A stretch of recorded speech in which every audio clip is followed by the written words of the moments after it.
Elon Musk. The name itself brings up so much, right? He's probably one of the most transformative and definitely one of the most controversial leaders of our time. This is a guy who reshapes entire industries, from cars to space travel.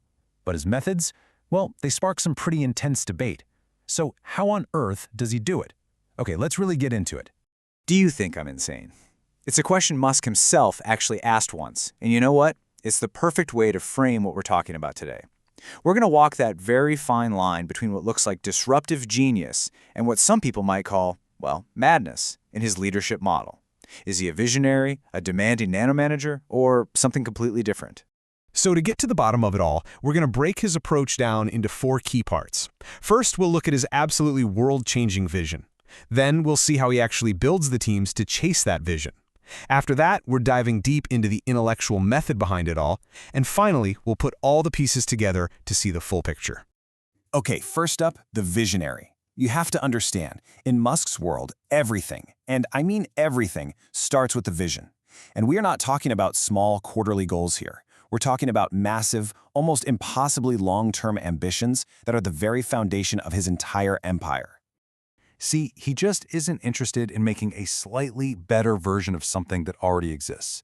His entire leadership philosophy is defined by setting goals that are completely revolutionary and focused on the future. He's not just trying to compete in a market, he's literally trying to create a whole new one, whether that's in energy, transportation, or space. And just look at the sheer scale of these goals, right? For Tesla, it's not just let's sell some electric cars. No, it's let's accelerate the entire world's transition to sustainable energy. For SpaceX, the mission is nothing less than making humanity a multi-planetary species. These aren't just corporate mission statements you hang on a wall. They are civilization-level objectives. Of course, a vision that big needs a very special kind of person to sell it. And according to people who've worked right alongside him, Musk's real superpower isn't just having the vision. It's his incredible ability to make brilliant people actually believe that these impossible-sounding goals are achievable. So a vision is one thing, but you need an army to actually execute it. So how does Musk build the teams that are capable of chasing these absolutely monumental goals? Well, his approach to team building is a real study in contrasts. On one side, you have this unbelievably inspiring, mission-driven culture. He attracts people who are genuinely passionate about solving huge problems. He gives them a flat structure so ideas can flow freely. And failure, it's treated as a necessary part of learning. But on the other side, the demands are immense. Crazy, aggressive timelines, brutally high standards for performance, and this expectation of working extreme hours. And just to put that into perspective, Musk himself has said that he believes people need to work 80 to 100 hours a week to change the world. That kind of intense pace is specifically designed to attract only the most driven, the most resilient people, but it's also, as you can imagine, a huge source of criticism and potential burnout. If you ask leadership experts, they'd say he basically uses 3 main styles. He's a pace setter, which means he sets these incredibly high standards.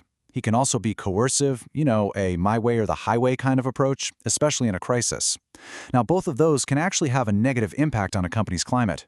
But the real key to his success is his authoritative style, that amazing ability to get everyone marching towards that huge grand vision, which has a powerfully positive effect. All right, so we have the vision and we have the team. But what's the intellectual secret weapon? This next part reveals the mental models, the processes, that are really at the core of how Musk and his companies innovate. The central pillar of his entire method is something called first principles thinking. So instead of looking at what other people have done, that's reasoning by analogy, he breaks problems all the way down to their most fundamental, absolute truths. He basically thinks like a physicist. He asks, what are we 100% sure is true? And then he builds his solutions up from there. The most famous example of this is, of course, SpaceX. When he looked into buying a rocket, he found out it would cost up to $65 million.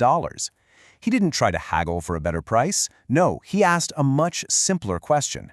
What is a rocket made of? He discovered that the raw materials, aluminum, alloys, titanium, copper, carbon fiber, they only cost about 2% of the final price. So he just decided to build the rockets himself and ended up cutting launch costs by nearly 10 times. So that's the high-level theory. But how does that kind of thinking actually translate into the day-to-day grind? How does he stop his companies, which are growing incredibly fast, from getting bogged down in red tape and bureaucracy? He actually uses a 5-step algorithm. Step 1. Question every single requirement, and you have to know the name of the person who made it, not the department. Step 2. Delete any part or process you possibly can. Musk has this rule: if you don't end up having to add at least 10% of it back later, you didn't delete enough. Step 3. Simplify and optimize whatever's left over. But, and this is key, only after you've deleted. Step 4. Accelerate cycle time. Just make everything faster. And the final, most crucial step, automate. This one always comes last because, as he says, leaders too often make the mistake of automating a process that shouldn't even exist in the first place. Okay, so now let's bring it all together. We've seen the visionary, the super demanding team builder, and the ruthlessly efficient method. How do all these pieces combine to create one cohesive leadership model? So what is the complete Musk model for innovation? What does it actually look like when all these different pieces are working together? Here's the most important takeaway. It's a fully integrated system where every single part fuels the next. The impossibly big vision attracts the mission-driven talent. That talent is then pushed to its absolute limit by a demanding, high-pressure culture. And the entire operation is powered by this intellectual engine: first principles thinking to come up with the breakthroughs, and a ruthless algorithm to stay efficient. You see? Each piece depends on the others. And that leaves us with one final and pretty provocative question. Is this all-consuming, often coercive, nano-managing style simply the price you have to pay for progress on this scale? Is this what it really takes to fundamentally change the world? Or is there another way? That, right there, is the trade-off at the very heart of the Elon Musk enigma.